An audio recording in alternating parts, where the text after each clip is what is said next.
So the fair play system is very basic. It's three things. One, boundaries. Do you believe you have permission to be unavailable? That's the all time is created equal. That's hard to do because if your spouse doesn't really innately believe that too, it's like, where do you start? When I talk to women about unicorn space, they say, well, I always take time to get a manicure. And I'm not talking about anything you have to pay for. I'm talking about like the mythical equine, like the unicorn, active space that doesn't exist for women unless we reclaim it.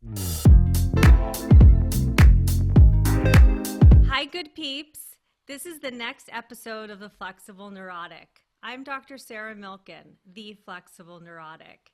Today, I have a very special friend and guest with a Harvard Law degree and organizational management expertise. Eve Rodsky wrote the New York Times bestselling author of Fair Play, a game-changing solution for when you have too much to do and more of a life to live. Eve's Fair Play book highlights how women are tired of doing too much shit. She created the Shit I Do list that has now gone viral. We will dive into this later. This book is changing the marital dynamic and the family system as we know it.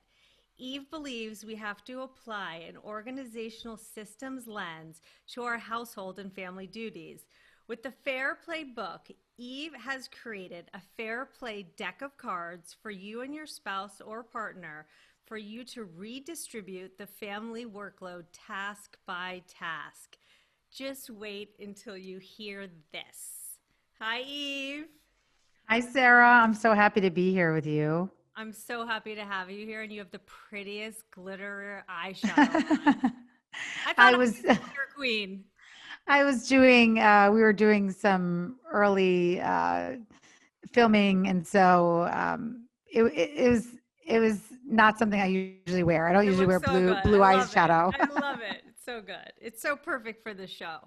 The Flexible Neurotic, the Harvard nerd with glitter eyeshadow. Well, I love the Flexible Neurotic as a metaphor and an analogy, because I always say that I'm a feminist who just desires to have lip injections. So we can be a lot of different things at once. Oh my God, totally. I haven't done it yet, but I haven't done lips. Maybe I've done one day. things, yeah. I haven't done lips. I've done Botox though, for sure. Okay, so my intentions for this episode, as it is for all the episodes of The Flexible Neurotic, is for us to dig deep with our golden shit shovels. You have one, right, Eve? Of course. Okay, of course. Good. In an I have edgy every tone. And a glitter one. A glitter one, an emerald one. Perfect. Every metallic. So we're going to dig into edgy conversations about how we can find our sweet spots between neurotic and chill. In this case, we are going to find the sweet spot in learning to create a more equally distributed family and household workload for all members, moms, women, anyone who's responsible for anything in the house, anything and everything. The intention of this episode is not to piss off spouses, partners, boyfriends, and girlfriends everywhere, right, Eve?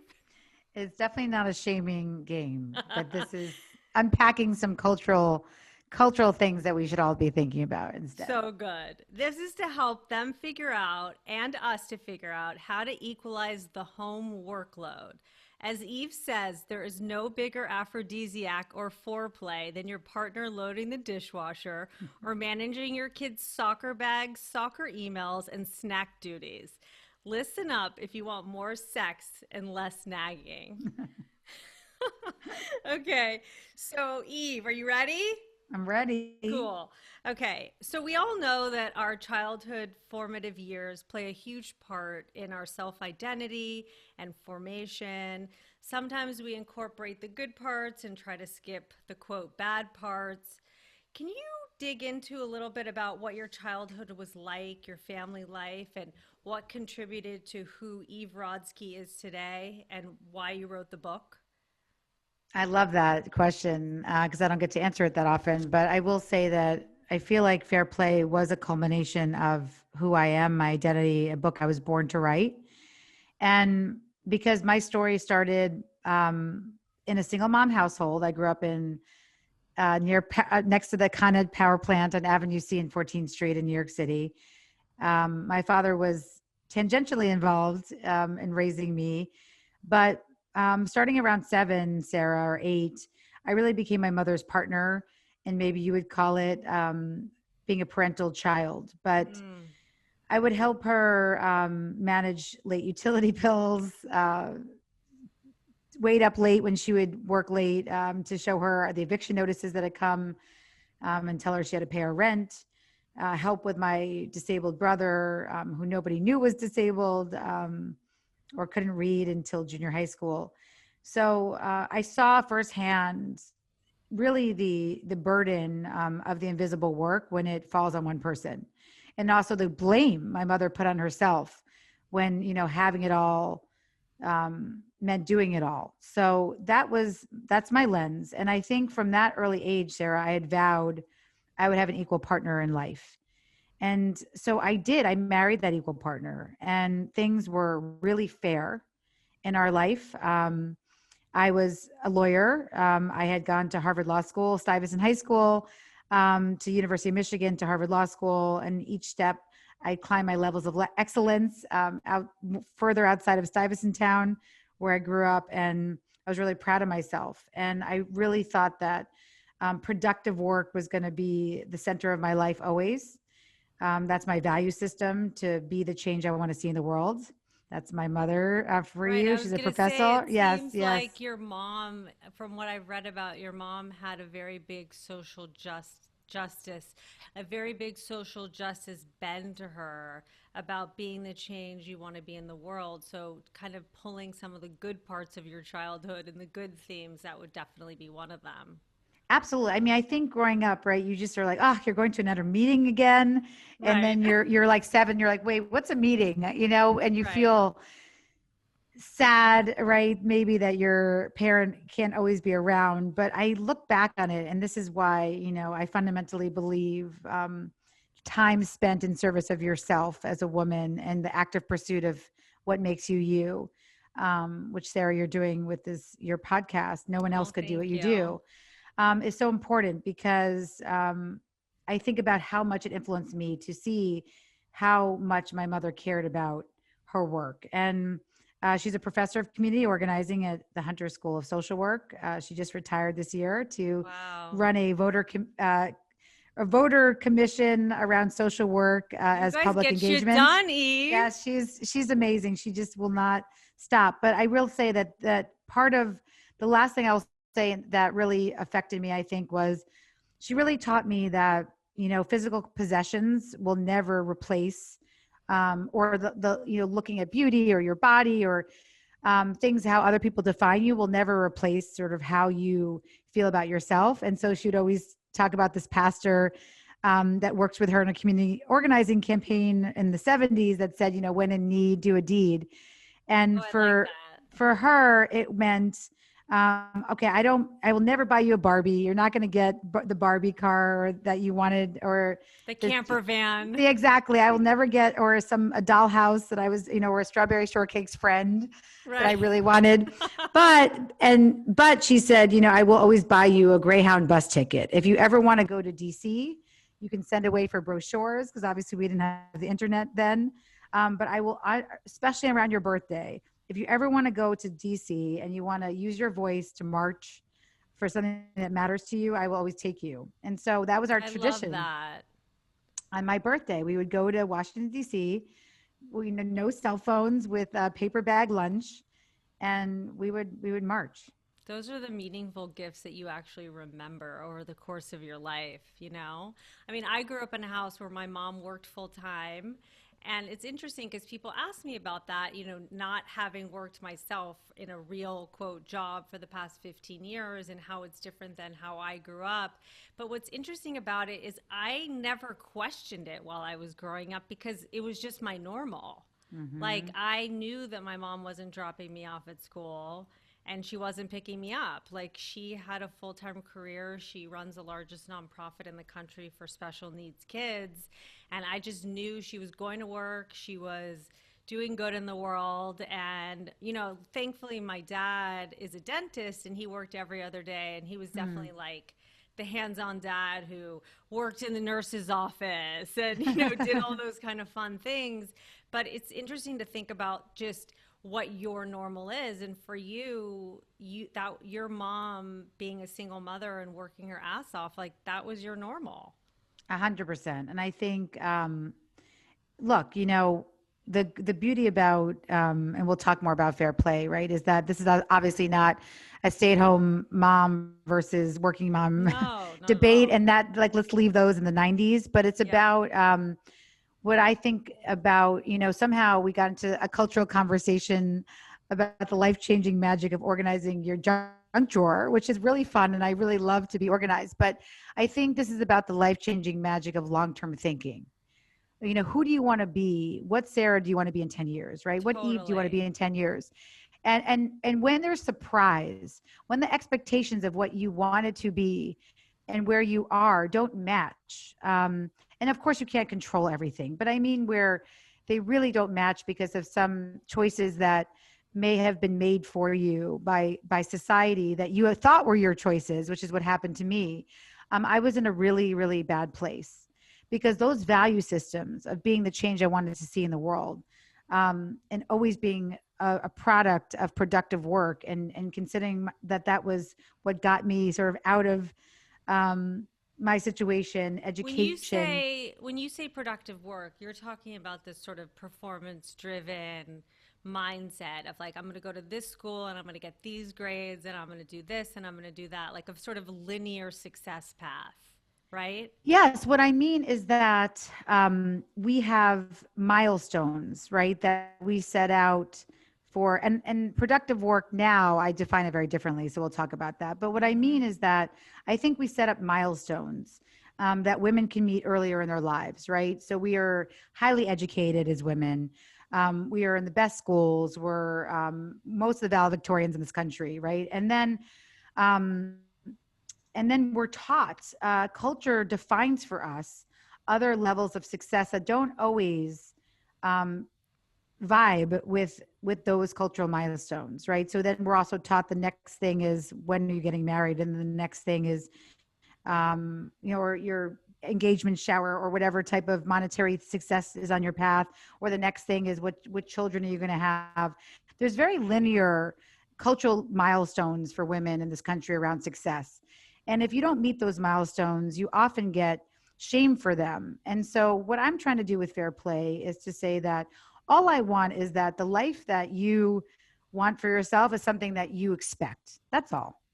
Yeah, and then it can change over time too. And you can put certain dreams on hold, like I did. I mean, I went to an Ivy League school and got a master's and a PhD, and I thought I would work like my mom did. Then I had a baby, and then suddenly I was like, I don't really feel like leaving him, and I have the financial wherewithal with my husband's job, like where I could stay home. And not everyone, has the opportunity to make that choice.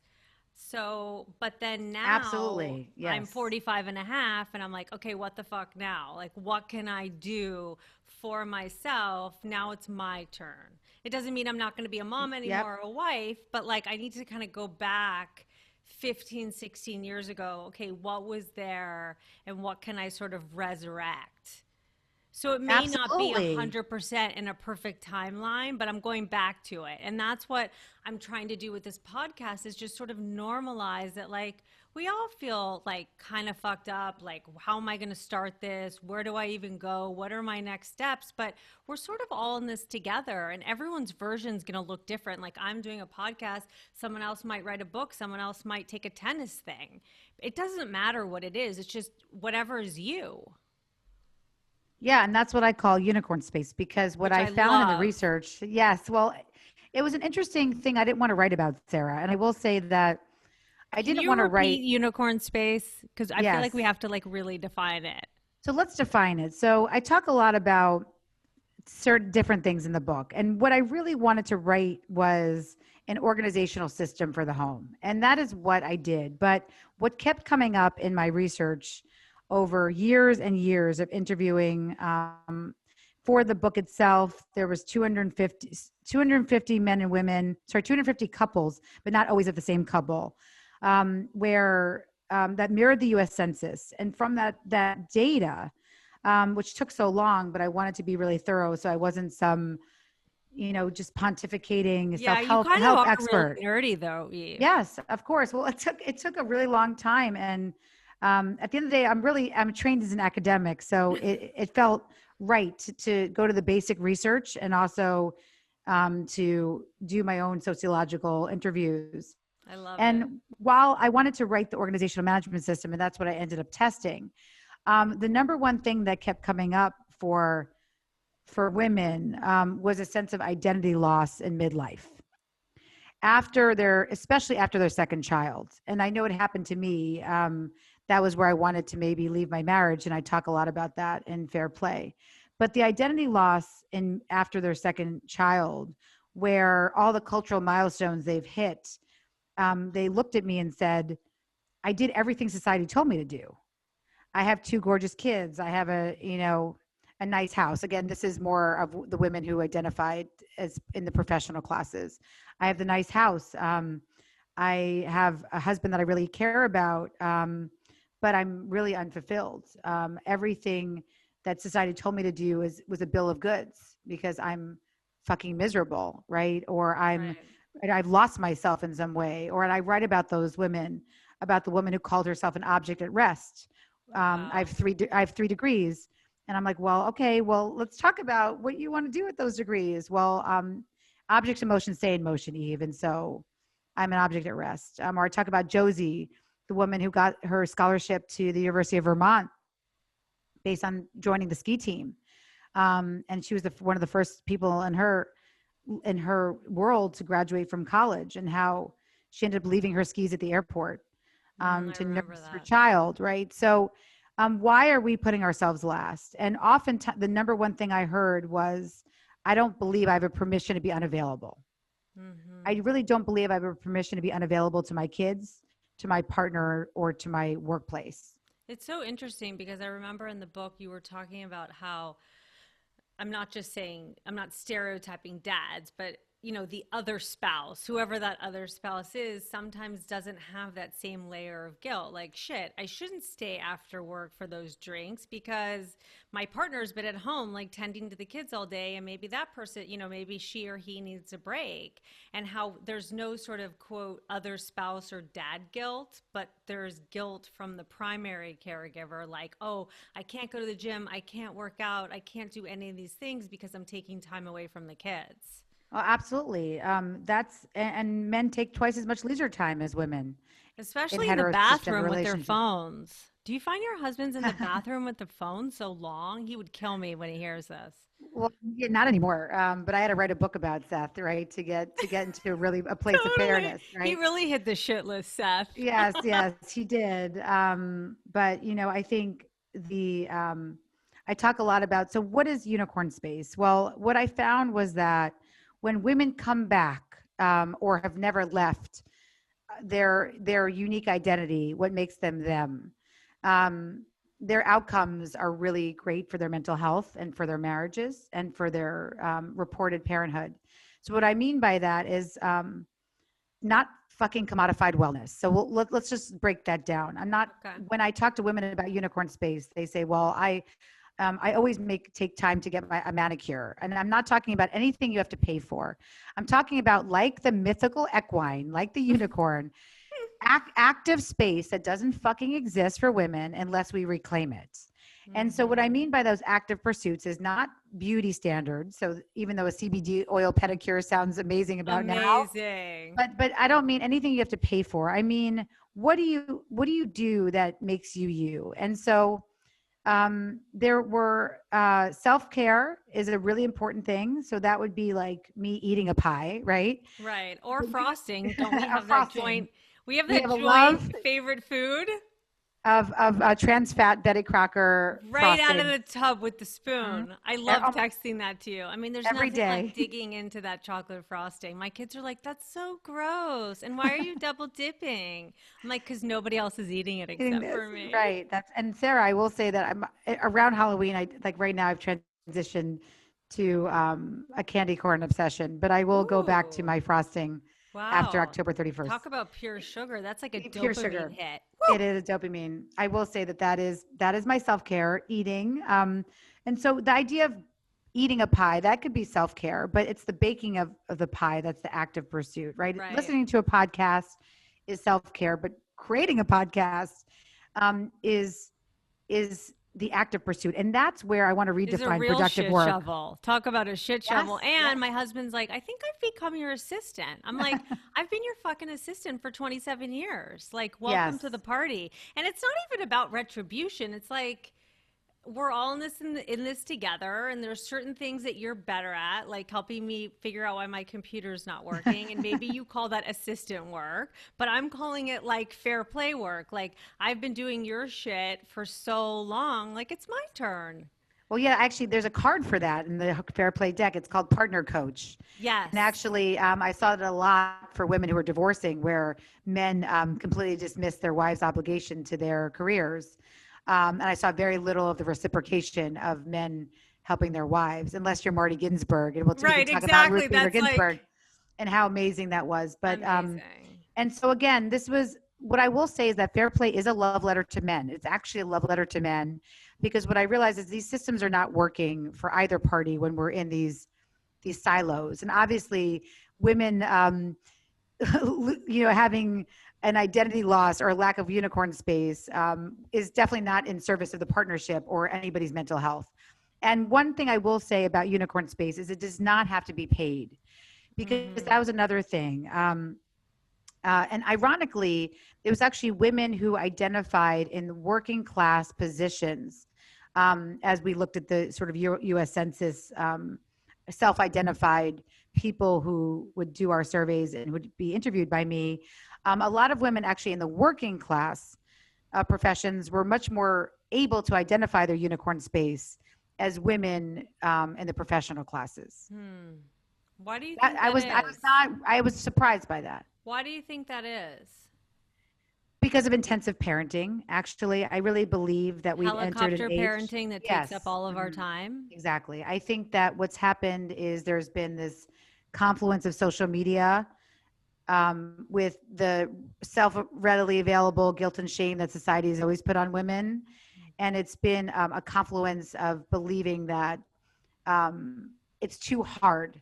It's too, because remember, women today spend just as much time, working women today spend just as much time with their kids as stay at home mothers did in the Mad Men era, right? So Right. you can imagine women who are not working for pay right now, the obligations and the invisible work, plus coupled with the fact that men have not, they have stepped up cumulatively, they are doing more than they have done in the past, but women still do, um, 15 hours a week or more, 2/3 or more in general of all the work it takes to run a home and family, Now regardless of whether they work outside the home. let's define invisible work, because we've referenced that twice now, but I feel like I want listeners, obviously, who have not read the book to understand what you mean and how we can understand it. Absolutely. So, right after my life was almost collapsing, right, I talk about in Fair Play this This day is that such a Seth good sent me. story. Such a Well, good he story. sends me this text right after my second son was born, Sarah, which I was saying was a red flag point for a lot of women. Ben had just been born.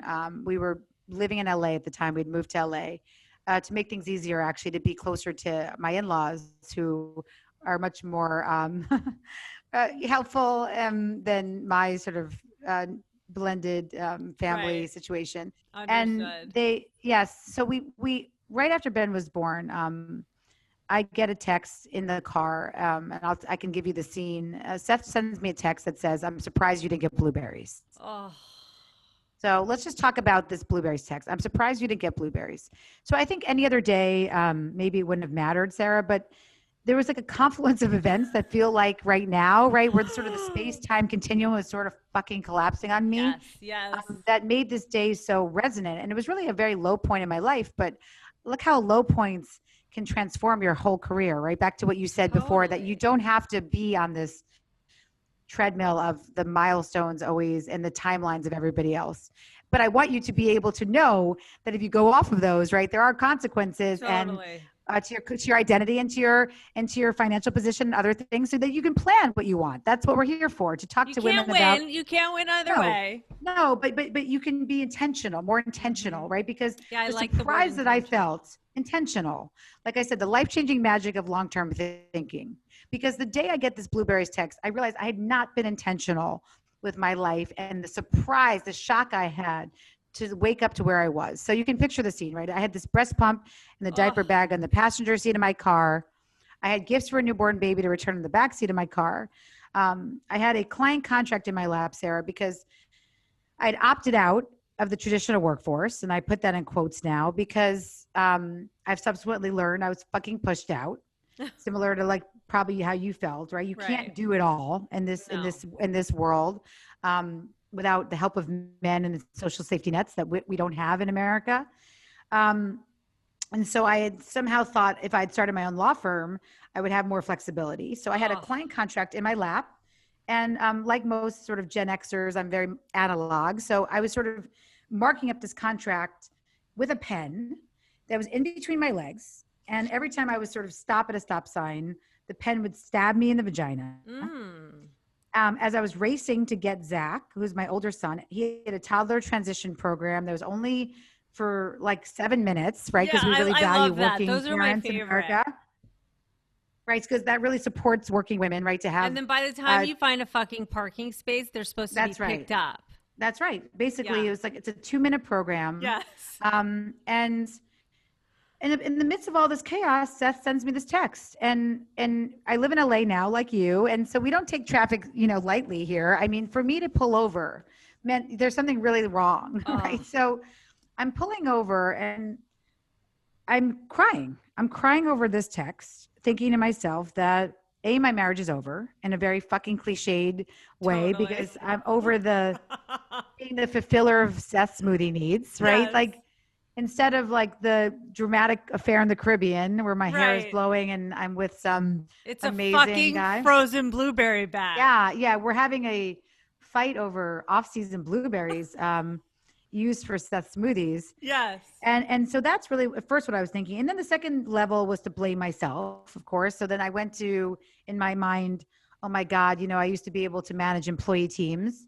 And now I'm so overwhelmed. I can't even manage a grocery list. Right. So Totally. that was like, it was more like, oh my God, I can't even do this law firm. Like I'd better tell my partner in New York, I can't do this. Right. It was always going first to opting out of the workforce before asking Seth for help. Because you have to go to maybe 3 different stores to find the right blueberries. Well, I mean, no, not even that, right? But even if I got the blueberries, I right, between know. all the invisible work of doing Ah, everything, right, the cognitive labor for everything, we'll talk about that.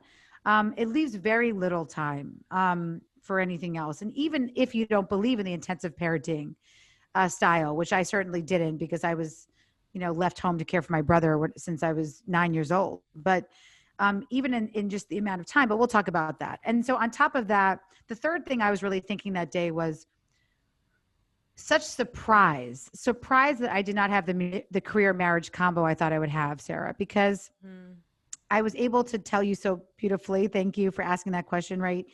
Dig deep into the fact that I had vowed from an early age I would have an equal partner in life because I was my mother's partner and I watched what that looked like for her. it's interesting because that's exactly how I felt. And my dad was the opposite.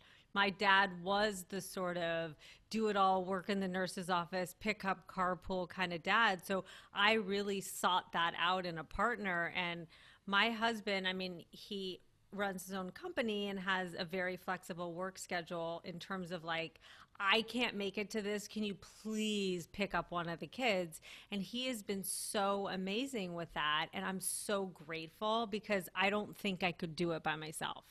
I know I Absolutely. couldn't. But the fact that the expectation is that we still have to ask, can you please pick up one of the kids? And they can say yes or no is what I I know. call the default, right? I call it the Right. she fault. The fact is that this is not and so this is why the home is really dangerous, Sarah, because what I found was that the home presents really, really small. so that each of us thinks we're having different fights, right? Over blueberries or who's doing carpool or whose job is more important because I make more money than you, or, Right. you get into these very small fights. Or this man in White Plains, New York, who told me he's divorcing over a glue stick. Right. And He we can wasn't going to unpack come into the that. house until he got the glue Yes, stick that yes. she had So asked for. yes, we can unpack that, Yeah. but you can get the gist, right? And so the reason why the home is so dangerous is because it presents really small. But what I was realizing was that, and this gets back to your question about what invisible work is. What I realized was that this is a phenomenon. This is a societal problem that we've been talking about for 100 years. And what I mean by that is that, um, let me just tell you one more quick story, Mm-hmm. and then how this sort of started. I became woke to what was happening to me. So I was thinking this was a blueberries issue, but I was being more conscious of what was happening to me. I sort of woke up to this understanding that I was the she-fault for literally every single household task, childcare task for my family. And we'd been married about 10 years. And so right around that time, I went on this breast cancer march. I was honoring a friend who passed away from law school. And I was with women like you, Sarah, just brilliant, educated, supportive, lovely friends. One of my friends is the head of stroke and trauma at Cedar Sinai. Another People who friend, show up for people. yes, really amazing women. But a woman who's an Oscar-winning producer, just really powerful women. And we're marching in this breast cancer march, and it was like the reverse Cinderella. So what happens is, and we were not all hetero cisgender relationships, but what was happening was at noon, it was like the clock struck, right? The glass slipper started Dun, turning dun, into a dun, pumpkin, right? dun. Where all of a sudden I started noticing all of our phones were blowing up. And it was texts from our partners or the substitute women our partners brought in that morning, like their mothers-in-laws, The next door neighbor's babysitter. Yeah, daughter. yeah, baby, play dates that we've arranged for them. Um, That took 12 texts to the 12 twags, arrange. exactly. Oh, So this is what's happening. Noon, right? We get these texts. One of my friend gets a text. Where did you put Hudson's soccer bag? Another friend is getting a text from her partner that says, did you leave me a gift for the birthday party? oh. What's the address? My friend Kate's husband, my favorite text of the day was, do the kids need to eat lunch? No, they don't fucking need to eat lunch. I mean, honestly.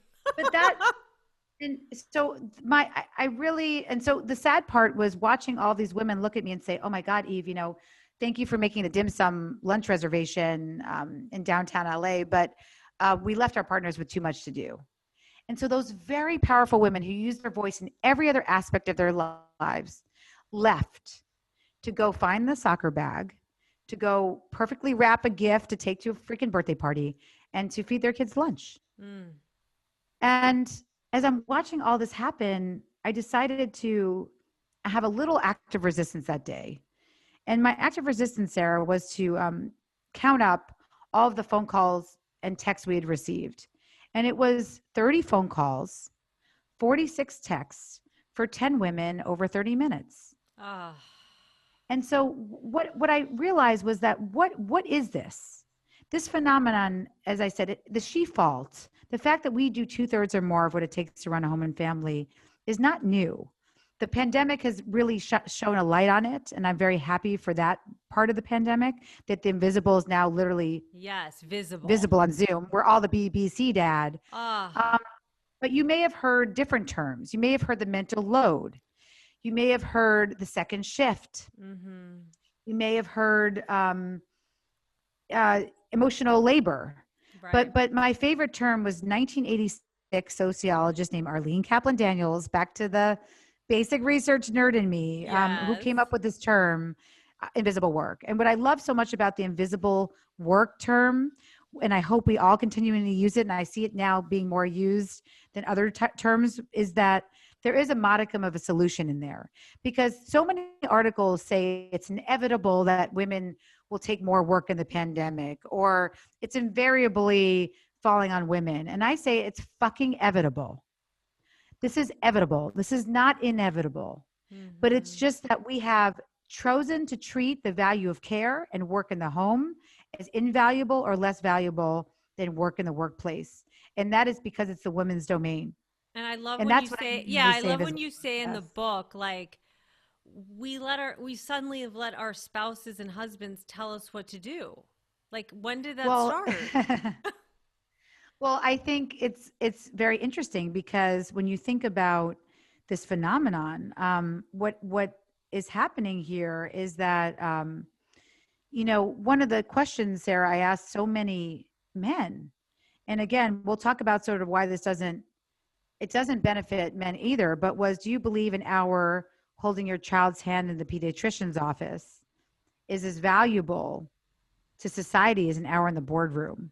Mm-hmm. And it was actually the white non-Hispanic professional class men, when they checked that off, and that's who they identified as, that had the hardest time saying that they believe that those two were equal. Your father did.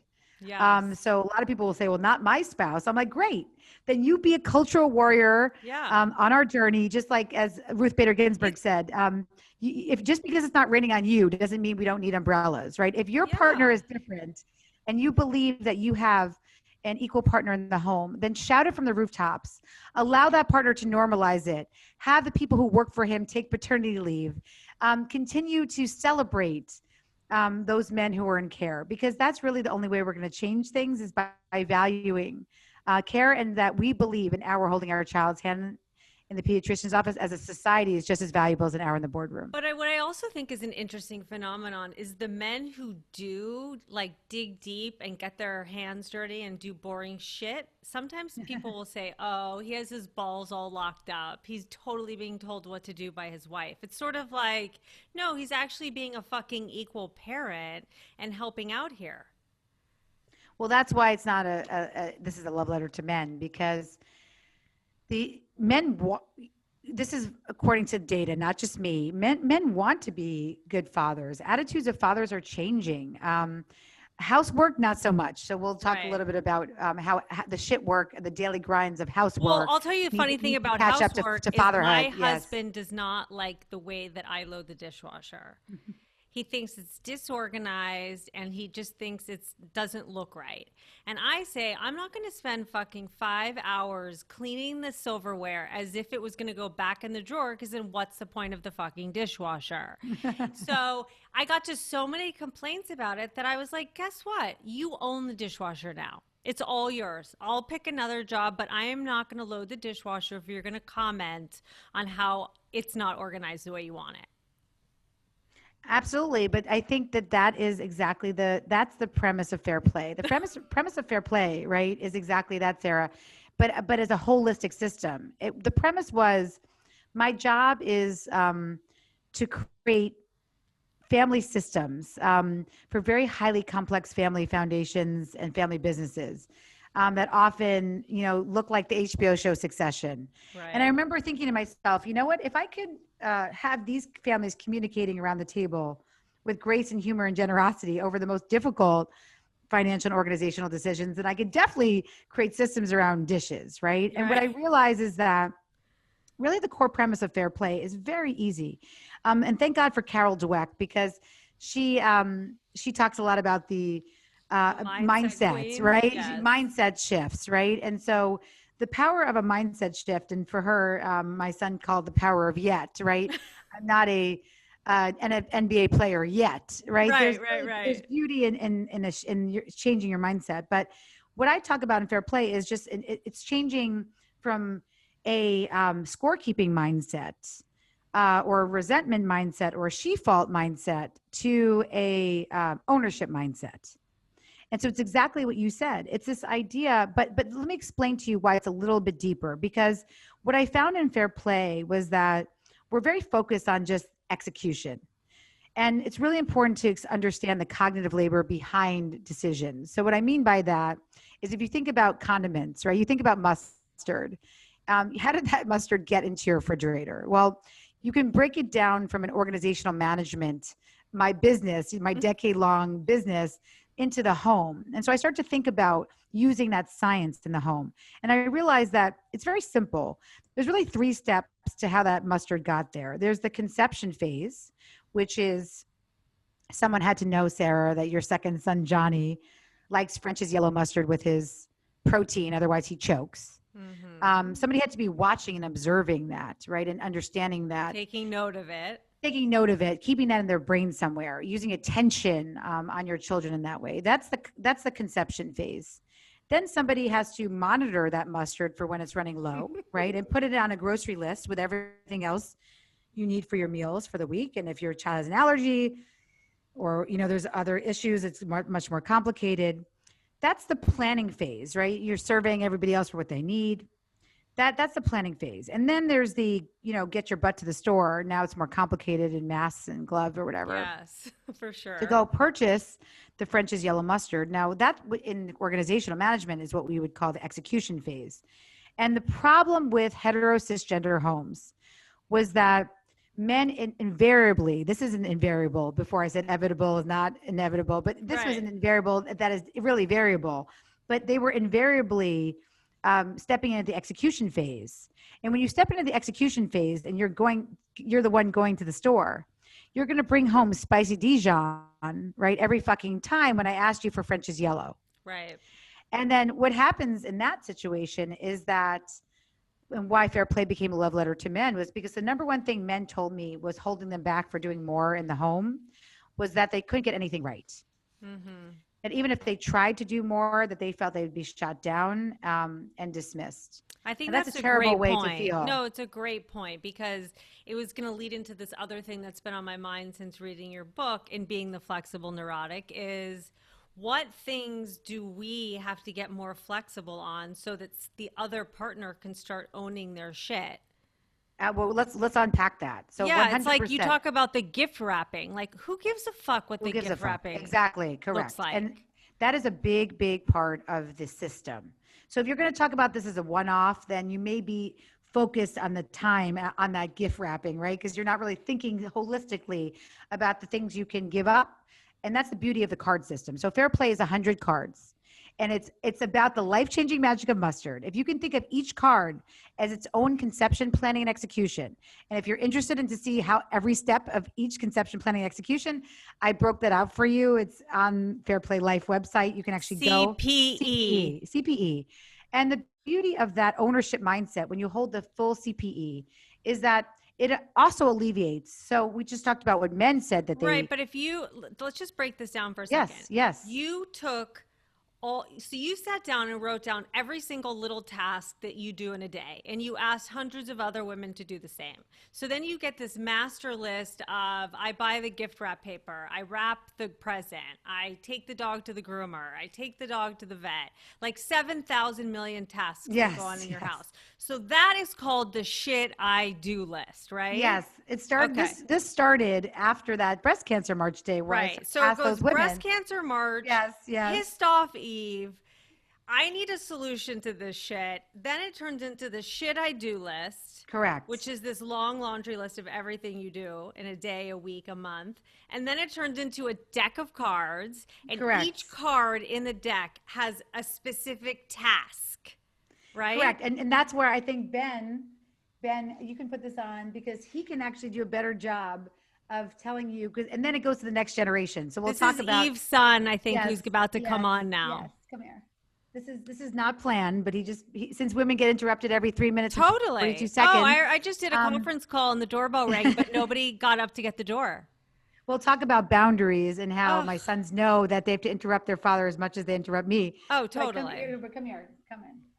Come to the. Hi, Ben. Here, come over. Can you hear me? Yeah. How's it going? So tell them about CPE. Tell me about and CPE. What's your card? What card do you hold? My card is the laundry card. Oh, so what do you do for laundry? So what do you do for that? Explain it. For laundry, you have to get all the clothes from outside or inside. And then you bring them into the laundry room. Okay. And you put them in the washer. And then some people do this, like me. You put Tide and Bounty into the Downy into the secret drawer that my mom calls it. Okay. And then you start the wash for like an hour probably. And then you take it out after an hour and put it in the dryer for another hour. So you actually have to remember to put it in the dryer. So you have to do the whole project from A to Z. It's not like you just leave the stuff in the washing machine and walk away. Yeah. You're in charge of the whole project. You own the whole project. Yes. Right. That's what we have to teach our husbands and wives. Everybody has to be in charge of the project from A to Z, right? Yeah. Cool. So then you take it out of the dryer in probably an hour. Yeah. In an hour. And then you fold all the clothes in the dryer, even if there's a little or a lot. And then you do that all over again the next day. And you put them back in their home, right? Yeah. Wow. I'm impressed. So cute. Wait, Yeah, how old is he? How old are you, Ben? He just turned 9 in July. Okay, so a 9-year-old knows how to do laundry from conception to execution. So he owns it. He owns that. He owns it. Yes. He owns it on the weekends. So obviously we're doing a lot of laundry during the week. There's lots of loads, but we say that your weekend chores, because he can really focus on that, is teaching executive function, because this is a basic life skill to be able to do something from start to finish. But the main problem with sending somebody to the store with your list is that you have all the context, right? And that person's getting all the control. And so what you start seeing is that so many people say that they feel nagged. And that's a very gender term. So I call it really what it is in the book. I call it the rat fuck, right? Where if your home is infested by rats, you're not going to want to live there. And for men, that idea is like getting random assignments of tasks. Like go pick me up a glue stick, right? Or go back out to the store before 10. It just feels bad. And so when you'd be better off just saying, make the fucking diorama with the kid. That's right. And that's do right. everything Exactly. that's related to it. The diorama. And you know what? And if it doesn't go in, then you carry through the mistake with the report card and with the teacher, right? I agree. You're doing this, you're customizing your defaults in advance. And we don't do this. And it's because we've never treated our home as our most important organization. I we have like no how respect in the and book rigor you define that as like a preschool helper versus a true collaborator. Nobody wants like a preschool helper to like hand out popsicle sticks. You want someone who's thinking that we need popsicle sticks, putting it on the list, going to the market, buying them, bringing them home and using them. That's what we need. Sarah, even my Aunt Marion's Mahjong group literally has more clearly defined expectations than the home, because you have to be responsible for bringing the snacks, full what snacks. About all the women? What about all the women who are saying, but it's just so much easier for me to do it myself. It's so annoying to have to explain it. What do you say to that? Okay, so let's really unpack the core finding of fair play here, which is that you can make lists for 100 years. You can say that you want help and you want to have more time for things like your life and your podcast.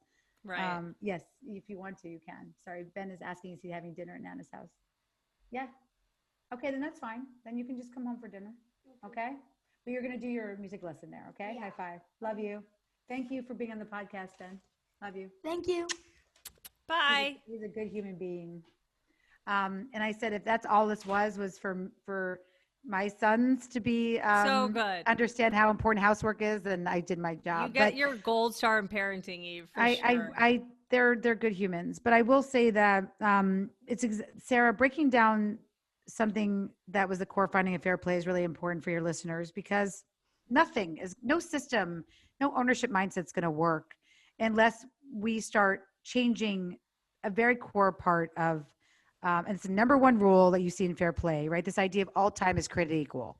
So what I found, the core finding of fair play, which was besides the fact of all this identity loss amongst women that was reported to me that made me feel really sad and made me also feel like I had to write about it, which is where Unicorn Space came from. But it's also great in the sense that it normalized it. You realize it normalized it, exactly. All going through it. And the best part is, like you said in the book, you didn't just create the should I do list and then just leave us all to sort of stress about it. You actually created a solution to solve the should I do.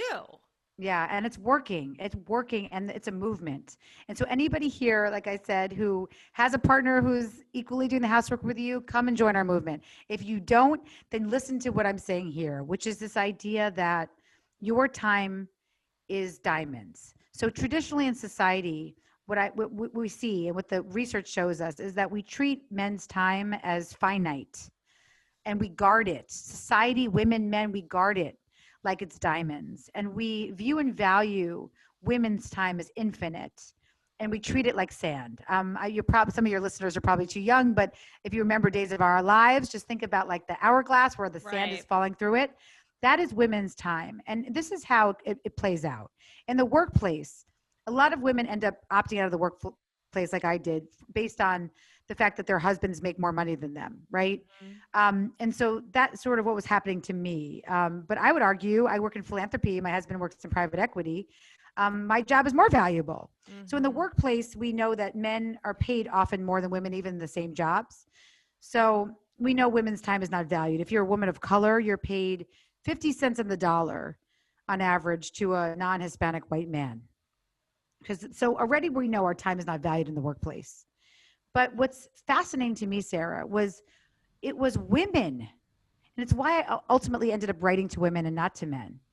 It was women who were guarding men's time the worst, the most. I know, it's such a strange phenomenon. It was what I started writing down, CIYOO, in all my notes. It's complicit in your own oppression. So let's just talk about how we unpack what society has done to us.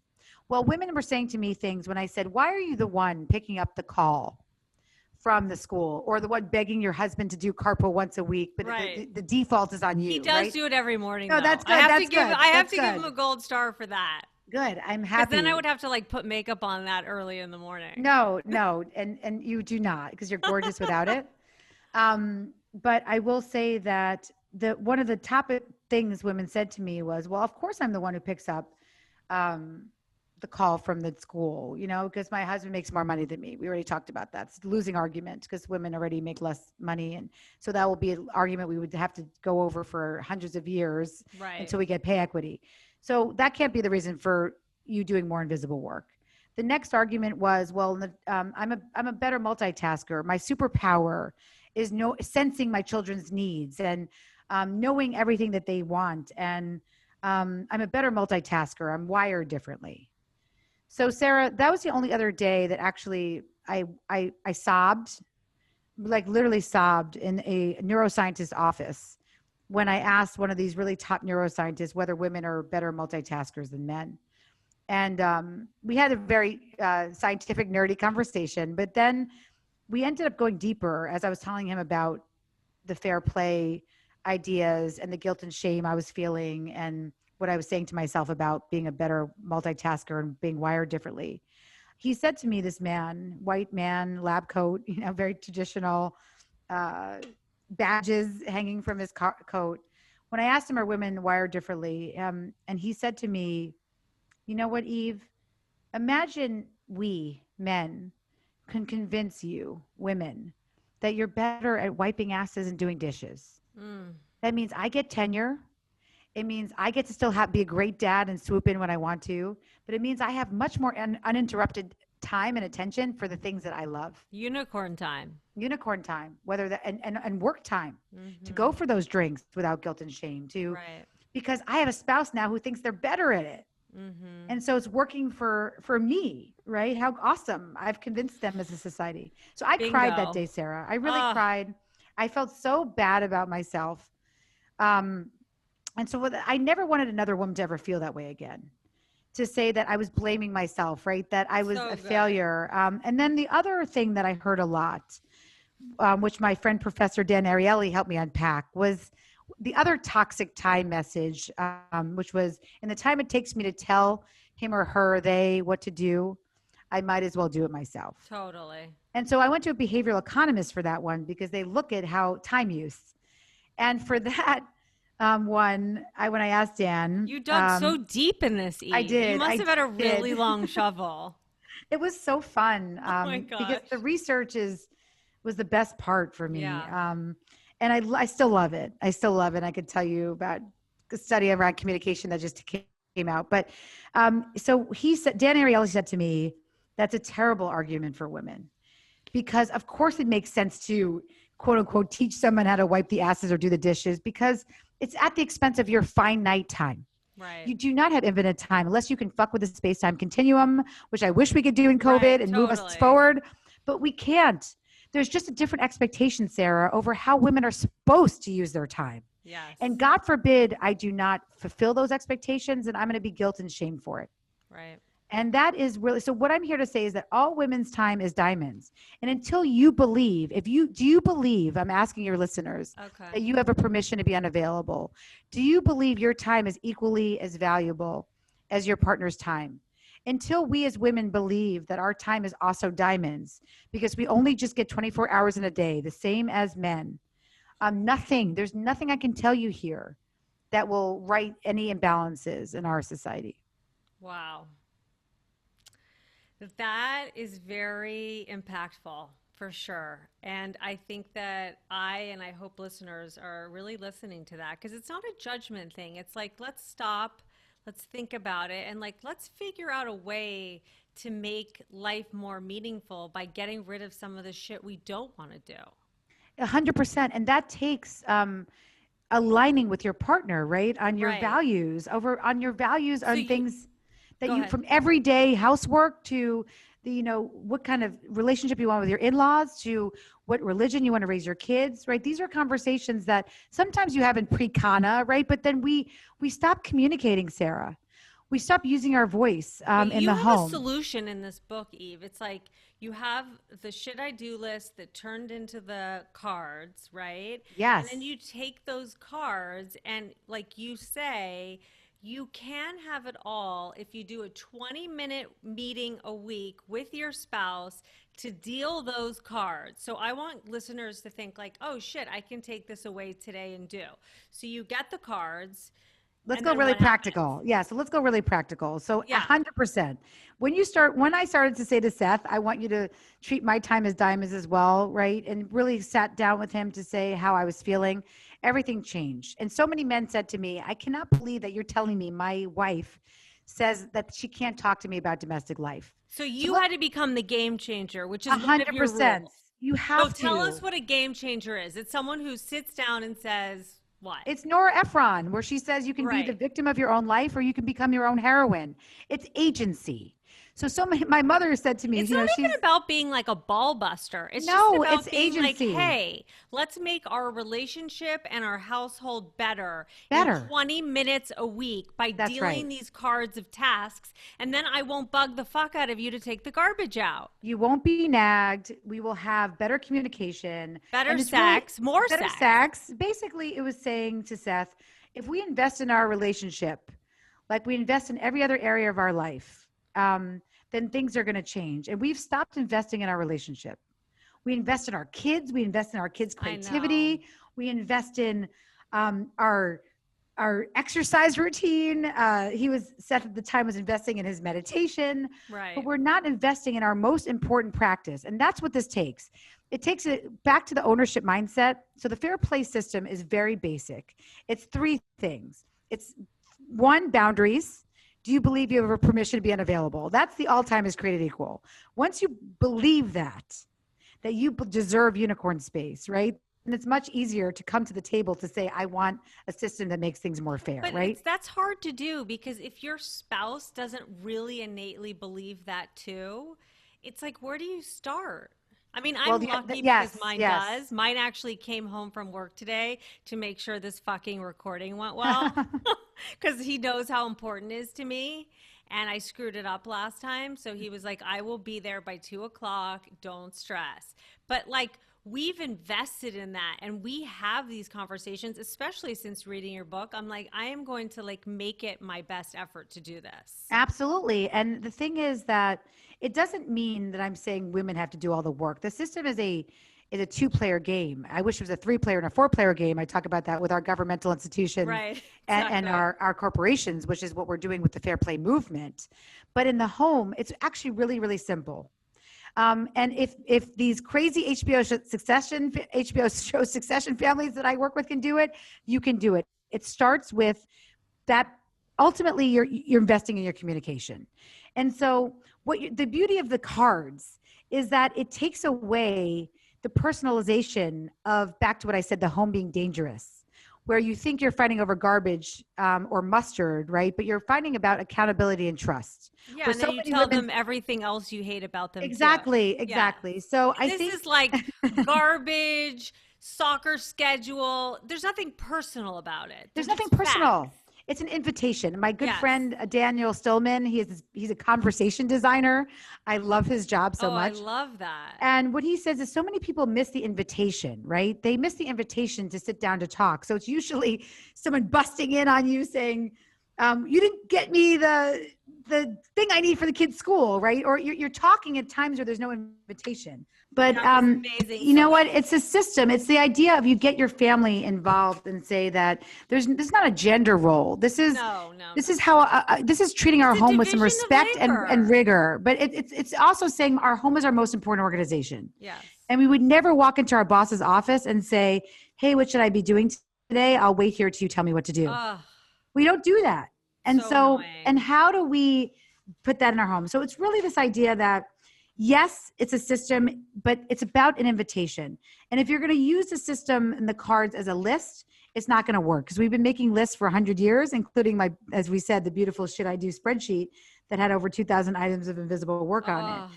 But it's the idea of you aligning first. You align together to understand what you value. And like you said, Sarah, what you can throw out. So you're throwing out cards based on things that don't matter to you. Maybe like I don't give a shit what wrapping paper is on a gift. Exactly. It's not important to me, but I have some friends like that would be really important to them. But I have other dumb things that are important to me. And we often don't bring gifts places. And right, we say, exactly. We'll give an experience I want to your a kids. certain iced tea, but like maybe somebody else doesn't care what kind of iced tea they have. I totally get it. And I'm okay with like sort of being a quote bad mom. Like my kids go to a party, I'm like, yeah, we're going to email the Amazon card later. I mean, we can't all be perfect. You got to give up on some shit. And other mothers understand. Absolutely. But also, how about, that is your husband's card always, right? Birthday parties. And that means that they're responsible for the gift. That means they're responsible for putting the RSVP from the paperless post, right? They're responsible for get it. It's like organizing the carpool to get them there. I don't think my daughter's almost 14, my son's 16. I haven't planned something for them, either one of them, for 2 years, at least. Well, that's how you're going to get more uninterrupted attention and focus there for the things that you love, right? Yeah, it's like if you want to have a plan with a friend, that's on you. I know all the parents. They know that I'm happy to have their kids whenever. That's been made clear. So as long as it's not some weirdo from another planet, you know what I mean? They're all familiar faces. Make the plan and you conceive of it, plan it, and execute it. And I don't need to be a part of it. Absolutely. Unless you need to get somewhere. But that's also kids. It's a family system. It's a family system, because this is about saying that we all want to treat our home with respect and rigor. And so the beauty, though, is that a lot of people say, right, well, it's the invitation that I have a hard time with. Like you said, Sarah, my husband doesn't, or my partner doesn't believe our time is valuable. They won't sit down with me. And typically those are people who have not been investing in their communication practice. Yes. And so what I mean by that is that so many people, they've been taught, we've never been taught to communicate. But what I've learned as a mediator for 10 years and a lawyer for these highly complex families, is that we often think of communication as a means to an end. Mm-hmm. So when I say to people, why do you communicate with your partner? It's like, well, I had to tell him to take them to the birthday party, or I had to tell her that she didn't leave me the cash to put it as a tooth fairy, right? So it's always these means to an end things in the home. Whereas instead I challenge your listeners, and this is something they can do today, is to just change your mindset, which is part of the ownership mindset, to investing in communication just as a practice. So I don't care what you say, but I care how and when you say it. So do you have a few seconds just to do one communication vulnerabilities quiz with me? Sure. Do we have? Okay, let's do this. Because part of understanding the very quick rules we can take away from today about communication is understanding our own vulnerabilities. So many people were more likely to tell me what their partner's vulnerabilities were, but couldn't really tell me their own. Eve, aren't I perfect? Yeah, exactly. We all are in our brain. Oh my gosh. So this is a list I developed sort of watching families over a decade. These are the top 7 vulnerabilities. So tell me your partner's name again, Sarah. Jeremy. Jeremy. Okay. So I don't really care what you think of yourself. I want to know the last time, say you had a emotion is high, cognition is low moment, any sort of argument you could think of, or something in the past that was triggering for you and Jeremy. I want to know what Jeremy would say about you, how you react to those types of things. I just pick one. Would he, one, say you're long-winded? Wah, you're talking, no one's listening. 2, you use sharp commands, that your tone and drill sergeant delivery isn't popular with the troops. Would Jeremy say 3, that you have bad timing? Or as my friend Claudia calls herself, her husband calls her a verbal assassin. You drop your grievances and requests for help into the conversation in opportune moments. Thanks for the flowers, honey, but you forgot dishwashing detergent. Go back out to the store before 10. Or like the verbal assassin, where she says things like, I'm just so confused how you became just like the worst father of all time. How did that happen? You know? Okay. That's toxic word choice. So that's 4. 5, we have, that's bad timing. Then toxic word choice was the verbal assassin. Sorry. That was the, I wasn't going to say anything, but I really hate it when you, or the, how did you become such a horrible father? Then we have 5, which is all or nothing. You never replace a toilet paper roll. You always leave the seat up. 6, dredging up the past. This is just like the last time you forgot to. Or 7, boiling over. I wasn't going to say anything. I didn't say anything. I avoided this conversation as long as I could, and now I'm really pissed. So we have long-winded, sharp commands, bad timing, toxic word choice, aka verbal assassin, all or nothing, dredging up the past, or boiling over. I think I actually am all of them. Okay. Pick one. Pick one that Jeremy, you can give me an example. I think verbal assassin might be good. I think that might be all encompassing for me. Okay. So give me an example how that may play out. Like when he told me that he didn't like the way that I lined up the silverware on the top rack of the dishwasher. It turned into like a whole fight on every single thing that I hated about him. Like that's toxic words. Yeah, that would be toxic words. How he's like OCD and he doesn't have to care about what the inside of the dishwasher looks like. And then he's like, yeah, but have you seen all the packages at the door that you haven't gone through, and your pile of shit that's waiting for you at the door that's been sitting there for days? And it just turned into this like whole thing when he should just be responsible for the dishwasher. Right. And I'll do some other task. Yeah. And so what I love about what you're saying is that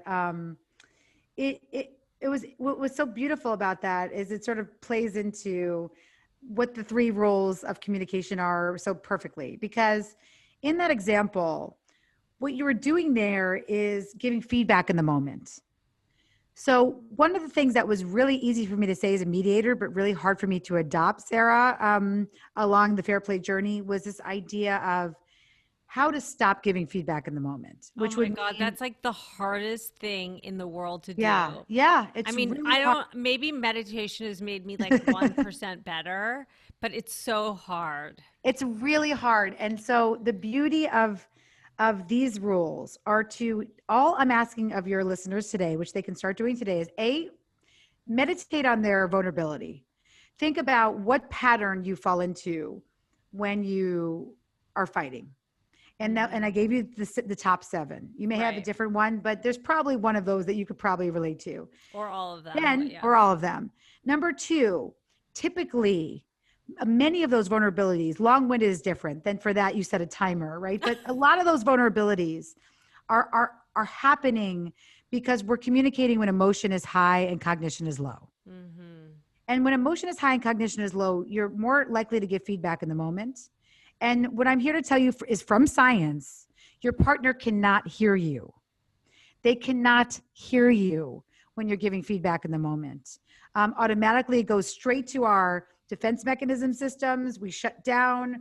Parts of our brain that are sort of open to learning and listening are not there. When emotion is high, cognition is low. The type of cognition you need for someone to actually change their behavior. And number 3, so 1, know your vulnerabilities. Number 2, think about not giving feedback in the moment. But the problem with that, Sarah, was so many women especially said to me, well, if I don't give feedback in the moment, then there's not another time that I can give that feedback. So number 3 is what you started with, which is the beauty of a check-in. It works in the workplace. We see all the feedback now around more consistent communication between managers and employees and how important that is for psychological safety. The same thing in the home. For you to feel psychologically safe, to start really owning a system of dividing up housework starts with the psychological safety of being able to use your voice. But that requires having a time when you're communicating as a practice.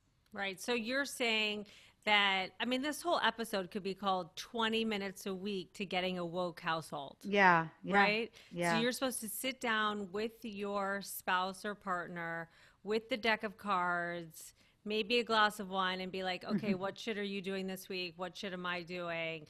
What's the week? What are the weekend chores? And then that person, each person has to own their shit. And if you're pissed off about something in the moment, wait until later because you're probably going to forget about it anyway. And write it down. Right. Yeah. I used to write everything down. And like an example is one time I had yellow rag in all caps. I still to this day have no idea what yellow rag was, but apparently I was yelling at Seth in the moment. Right. But by the time we got to our check-in, and now I will say, because we both have very dynamic careers. And by dynamic, I mean things that move around a lot. Yeah. We've had to move our check-in up during COVID to every day. Right. And so we sometimes will do very 1980s parenting, right? Where our kids are staying home. And I say to my 11-year-old, if Anna wakes up, right, you'll call us, right? But we take a walk around the block.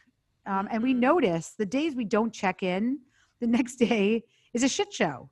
Right. So just like the days you don't exercise, maybe you feel worse. No, I've noticed that my husband lately has been like, so what's your plan for tomorrow? Like, what's your schedule for tomorrow? Because like he wants to know how he fits into that picture. Like, okay, you told me you had an interview with Eve. You told me like 2 weeks ago. I did put it on my calendar, and I cannot let you down, or you're going to torture me. But I have noticed, and because he's doing that, I'm actually doing it more. Because I'm kind of like a sole operator where I'm like, okay, this is my plan, like most moms. And That's I don't normally, it's like get on my train or get off. Yeah, and, right? I normally haven't incorporated him in the past. Yes. But he's been home so much with COVID that like he is part of like the daily plan now. So I'm like, okay, this has changed the dynamic a little bit. Like yesterday, I was preparing to talk to you, and I was like, I know it's Yom Kippur, and I shouldn't have done this, but the kids have dental cleanings because I knew we weren't going to temple. And he's like, I got it. I'll take them and pick them up. And I was like, yes. But that is so beautiful. And I will say thank you, Jeremy, for giving your wife to the world like this, and for evolving with her evolution, right? Yes. Because the couples that I see that do best are ones that, and my friend Jennifer Petrie-Glary, she writes about this. She has a beautiful book that's called Couples That Work. She's looking at dual career couples, but they're not dual career couples that have always, like you said, Sarah, that we started off saying, right, that have this exact formula figured out, right? Nobody understands what the fuck balance means or anything. It's about being okay with discomfort, a little disorganization, but knowing at the end of the day that you guys are connected, you're on the same page. Yes. And also, so the way she talks about it is power. And the way I talk about it is empowering somebody else. Yes. Because when I say to Seth, like, I trust you to handle all extracurricular sports for our kids, right? And you carry through that mistake. But we talk about the minimum standard of care and fair play. And I say the only thing I care about is that they get to practice on time. Because I remember as a kid, I was always late, and I feel very triggered, and they get nervous when they're late and their coach yells at them. Practice on time, protective gear. But otherwise, you arrange the carpool, you're snack dad, you can do the coach's gift, you can do whatever else that league is responsible for. Really important. It's going back to that flexible neurotic thing. It's like, as a woman or, one half of the relationship, you have to give up some of your neuroses. And you're wanting to control everything. There's no way that you can function if you don't, or you're giving up your own personal time. And if it's that worth it to you to have that specific wrapping paper, then fine. But like you wrote in the book, like that woman who married the wealthy guy who told her to give up her design business, and then he left her 10 years later, then she was left with nothing. Yeah, well, her quote, right, that I lost permission to be interesting and interested in my own life it really, that also was like stabbed me in the heart because I did feel like I was becoming a gray version of myself, Sarah. And this is exactly back to that And where, especially as our kids get older, like yes, mine are 16 and 14, it's like they're busy, and I've hopefully taught them to like run their own lives. They're like doing Zoom school themselves. mhm, I don't have, thankfully, I don't have to sit and manage them. But like it yeah, also leaves me more time with myself of like, okay, absolutely. what's next? What am I going to do now? And that's why I didn't have another kid, a third kid. I never wanted one, but I also felt like if I have another kid, it's no judgment on anyone else. And I've talked about this before in another episode. I knew for me, if I had another kid, I would be doing right now, I'd be doing that in 10 years. Okay, Hmm. what Hmm. now? And I didn't have the ability to do me and do kids at the same time. Or if I did, I was judging myself too hard that I wouldn't be able to, quote, do it perfectly, like you said. I can't be a perfect mom and a perfect career person, so I have to pick one. And in retrospect, I probably should have combined the two and been okay with imperfect. Well, I think again, it's back to exactly where we started, right? The life-changing magic of long-term thinking. Yeah. Who do you want to be? It may not look like that, but do you have an idea? And I just want all I wish for women, my collective wish for us all, is that we, and what I really believe the 21st century version of women's liberation is that we get to choose, have as much time choice Yes. over how we get to use our time And as men let's not do. judge other women for their choices. No, but that you just get that You time stay choice. home, great. You go to Right. work, great. But like, let's stop judging each other. As Everybody long as has, it's your choice. yes, As everybody long has as to it's your do it choice. their way. And we Right. need to That's just right. support other people's choices. Like, I mean, I had people kind of like, oh, you're not working. Oh, you're just like a stay at home mom. And it was so insulting. It's terrible. And I will say that this is also back to the value of care. Do you believe an hour holding your child's hand in a pediatrician's office is just as valuable an hour in the boardroom? When we believe that, right, then we will understand and we will. One of my favorite memes of Zoom was like, okay, motherfuckers, now you're never going to ask a stay at home mom what she does all day ever again. Totally. This invisible work has to be done. It's often borne by women, and that's why 43% of us take a career detour after kids. It Yes. is untenable the way it is now. We cannot do it alone. We cannot do it without social supports and without inviting men into the home. Yeah, I mean, it And can that even is be it. simple things, Eve. Like, I adore my daughter, but she's home and she's 14 and she wants to talk to me, which is still great. But like sometimes at night, I'm like, oh my God, my brain hurts. So he came up with this thing where they watch an episode of The Amazing Race together every night. And that's like 40 minutes where like I don't have to be asked anything or spoken to. I can just sort of like tune out and be in another room. And it sounds crazy, but it's like a gift. And also, they're getting their own, pardon the pun, but amazing sort of bonding experience over that Yes. experience. And by the way, I was on season 3 of The Amazing Race, so that Oh, could be oh yeah, totally. I don't a even know whole what other season thing. they're on because it's like my time to just be like, gotta get out of here. Bye.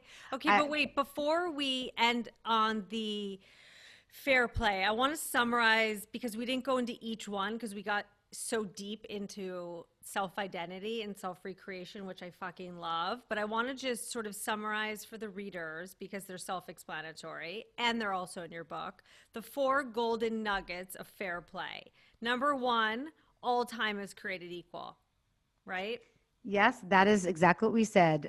That your time is Sand versus diamonds. diamonds, Sand versus right? diamonds. Number two, reclaim your right to be interesting. Unicorn space. The active pursuit of what makes you you is linked to your longevity and mental health. Amazing. Number three, start where you are right now.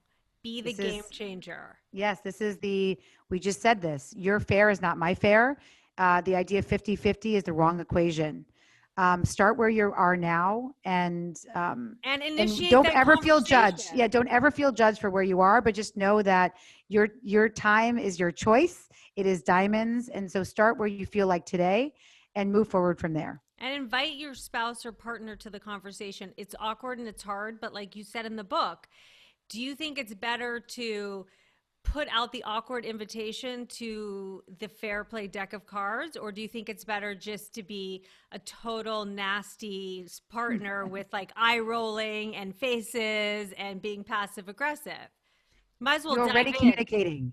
You're Right. already communicating about domestic life. I'm asking for a conversation shift, not a start. Whether you're dumping those wet clothes on your husband's pillow and they forget to put them out of the dryer, or you're about to break up over a glue stick, we're all communicating about domestic life. And so this is about a shift to intentional conversations, intentional check-ins, where you're investing in your relationship more than you're investing in fucking toilet paper by now. Yes, or gift wrap. Or gift wrap.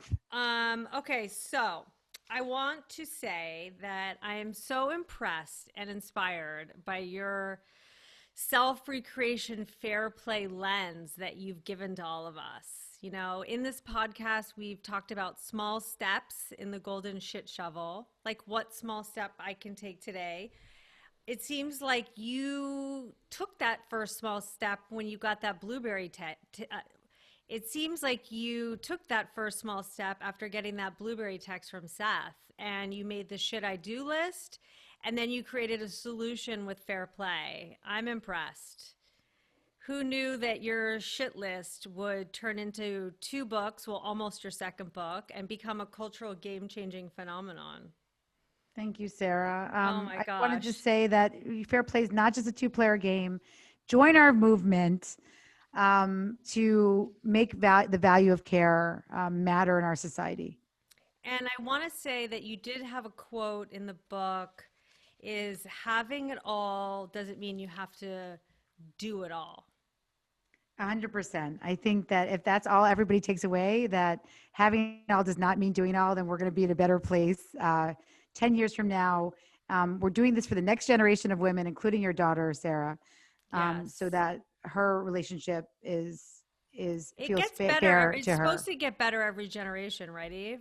I hope so. Oh my gosh. Well, before we wrap up, I like to do a little thing at the end of the episode just so we can learn more about the guest. So we're going to do a quick fun shit about Eve. You ready? Ready. What's next on the bucket list?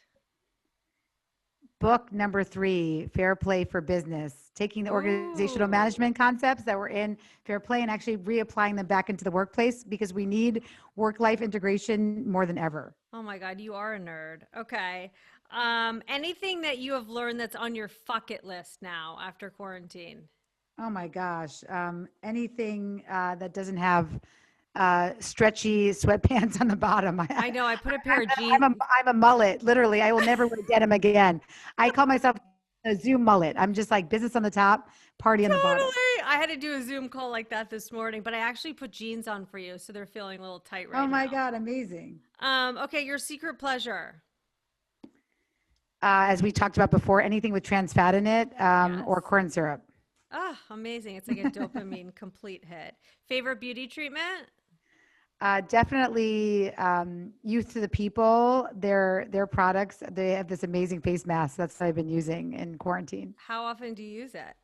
I'd say like once a week, but all of their products are clean products. So I've been trying, that's one thing I've been trying to do, is use a little bit more clean products since I don't eat clean. I figure I might as well put things Something on my has face. to be clean, right? Yes. Okay, what woo-woo things do you do? Crystals, meditation? I guess, let's see. I used to do tarot. I haven't done it in a long time, but I used to read tarot cards. And I can chart the stars. So I have a deep love of astrology. Wow. Okay. Favorite TV show that you're watching now or you used to watch? Well, back to the show that I told you that I was a contestant on season 3 because I didn't have money for a bar trip. But just like your husband, I still love The Amazing Race. Okay. What was the last thing you ordered from Amazon? Candy jars, actually, to put all the candy in that's now on my pantry and overflowing. Oh my gosh! I hope you have a lot of trips to the dentist. I'll get to show you a picture. What do you think about intuition? Is it natural or did you have to work at it? Oh, I think intuition 100% has to be practiced, and believing there are clues along the way. But listening to your clues is something that we're not taught to do as women. So 100% it's there, but you really have to be still. So those times of focused attention on things that you love will actually help bring out your intuition. I guess it's not waiting until the blueberry text sends you over the edge. I mean, there were probably 10 million versions of the blueberry text that you just ignored for 10 years prior to that. 1,000,000%. Yes. What's the smallest thing that we can do today to start our shift towards self-recreation? If you have a partner, it is 100% investing in your communication practice. If you don't have a partner yet, it's understanding the expectations of what you want out of your life. And if you're a single parent, it's understanding that having it all does not mean doing it all, and looking to your community for support and knowing that we are all see you and we're fighting for you for better policies on your behalf. I love that. And what would your bottom line advice be on finding the sweet spot in the second half of life? I would say that there's always going to be shit work to do. So finding your flow is really important. So that embracing your shit and embracing the shit work, because you have times of focused attention for things you love. Yes. Okay. So now that we have shit shoveled for today, I hope you have loved Eve's Fair Play golden life-changing nuggets as much as I have. Eve, I have loved digging deep with you with our golden shit shovels today on this podcast. If listeners want to find you, where can they find you? They can find me at Eve Rodsky. We answer DMs, and also at Fair Play Life. And again, the fairplaylife.com website has a lot of tools. Okay. And your Instagram, your website, your book. Whoosh. Think about what shit you can start doing today. One small step. I want to thank Eve for revolutionizing the tools for equalizing the household distribution of tasks and inspiration that help us to enhance our personal identity for ourselves and our families in the second half of life, and hence this podcast. To have it all, we don't have to do it all. Eve Rodsky. Thank you, Sarah. You're amazing. Thank you. You know, I think that also going back to our instincts, our intuition, if we really want to solve them, we'll find the right people. But you're right. It has become a little bit tricky and complicated these days, because the good doctors, the functional naturopaths, or even an OB that's really good, they don't spend the time with you to find out what's going on in your life.